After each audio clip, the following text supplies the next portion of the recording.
What happened while we were away brought to you by the baby killers.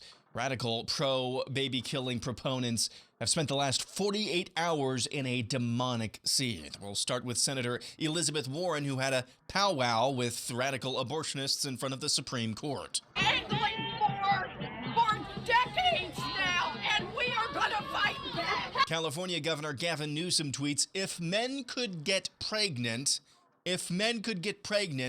this wouldn't even be a conversation. The decision isn't about strengthening families, blah, blah, blah. Kamala Harris added this. How dare they? How dare they tell a woman what she can do and cannot do with her own body? Blue checkmark Amanda Duarte. I almost want to get pregnant with Trump's baby and let it go to full term just so I can rip it halfway out and cut its bleeping head off. The Young Turks. I don't care about your goddamn religion. I'm so tired of having nonstop conversations about what the Bible says. Vice Motherboard tweeted on September 8th of last year, Joe Rogan has recovered from COVID-19 and used his first show back to spread misinformation about the horse deworming drug he took. Motherboard tweeted on Tuesday, misoprostol is relatively easy to acquire from veterinary sources, since in addition to medically inducing abortions, it's also used to treat ulcers in horses. That tweet was referencing an article at Vice on how to perform do-it-yourself abortions. TikTok.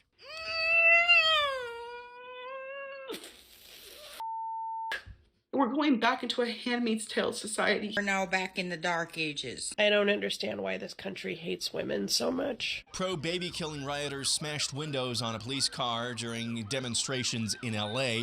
In New York City,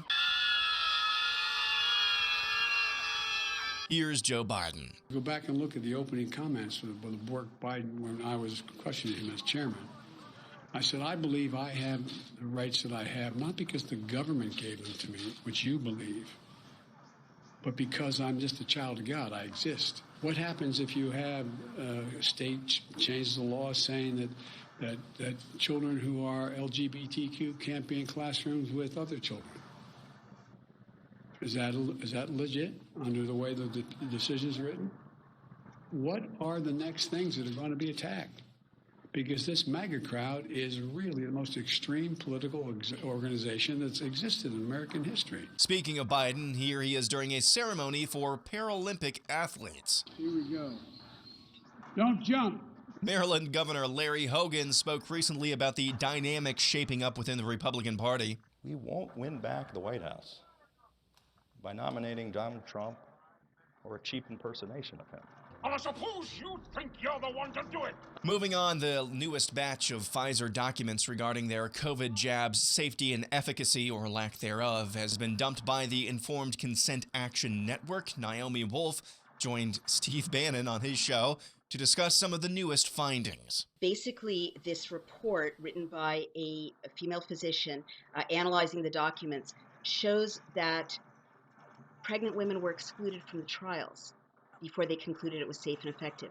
They concluded it was safe and effective based on mice and the autopsies of mice fetuses, and that horrifically, the Department of Defense data shows that female soldiers' pregnancies are experiencing an absolutely catastrophic rate of abnormalities.